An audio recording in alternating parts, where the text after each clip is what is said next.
Hi, my name is Ricardo Hadfield. I'm an accredited exercise physiologist at the clinic here. In this presentation, I'll introduce the client and discuss some behaviour change techniques towards exercise that are specific to this client.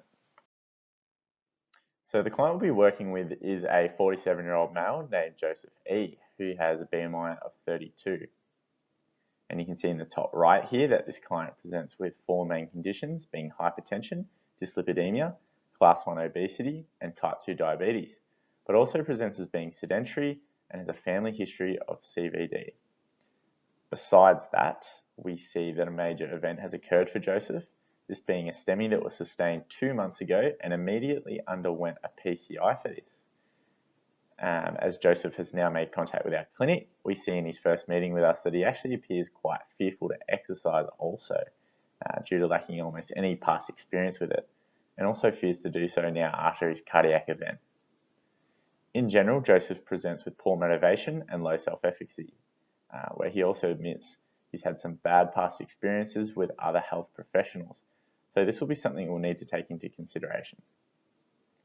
Moving to the left, we see his medications listing aspirin, atenolol, a beta blocker, which will blunt the heart rate and blood pressure response to exercise, atorvastatin for cholesterol, which can be suggestive of muscular pain during exercise, ramipril, which also lowers blood pressure but can be subject to dizziness, and ticagrelor, which can commonly see shortness of breath.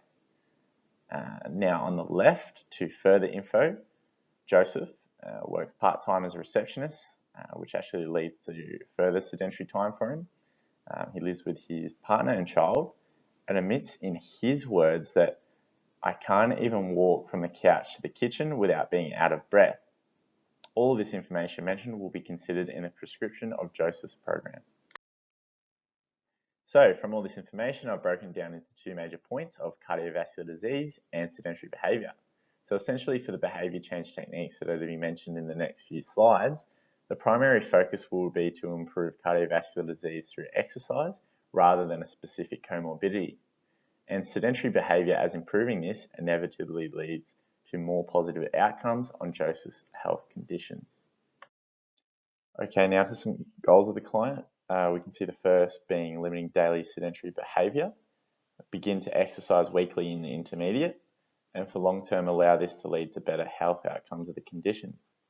The second goal in short term is starting aerobic and resistance exercise a couple times a week. Intermediate is improving cardiovascular fitness for improvement of CVD, and long term is an easing of medications through better health.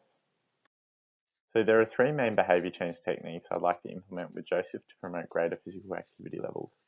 Now, all three have been shown by research to be successful for CVD and sedentary populations independently, which is not to say that clients with CVD that are also sedentary will benefit even greater, but it demonstrates that these work extremely well for both populations, which Joseph just so happens to fit into both. And we can see this in our first BCT of action planning. This can be done similar to the goals we covered earlier. All it takes is a sit down with Joseph, discussing more specific goals he'd like to achieve and ensuring they're measurable by planning out the steps needed to achieve this along the way. Secondly, I like to provide Joseph with some instructions on how to perform or complete a given exercise or session, as this technique alone has showcased some of the greatest outcomes for exercise adherence for both CVD and sedentary populations respectively. And finally, enlisting social support for Joseph. This can be done through support of his family at home and friends by simply discussing it, inviting to exercise together, and celebrating the enjoyment and progressions he might see. With this BCT favouring that of CVD populations, but is very specific to Joseph as this client lacks confidence, is fearful of exercise, and has low self-efficacy. Therefore, finding this BCT almost necessary.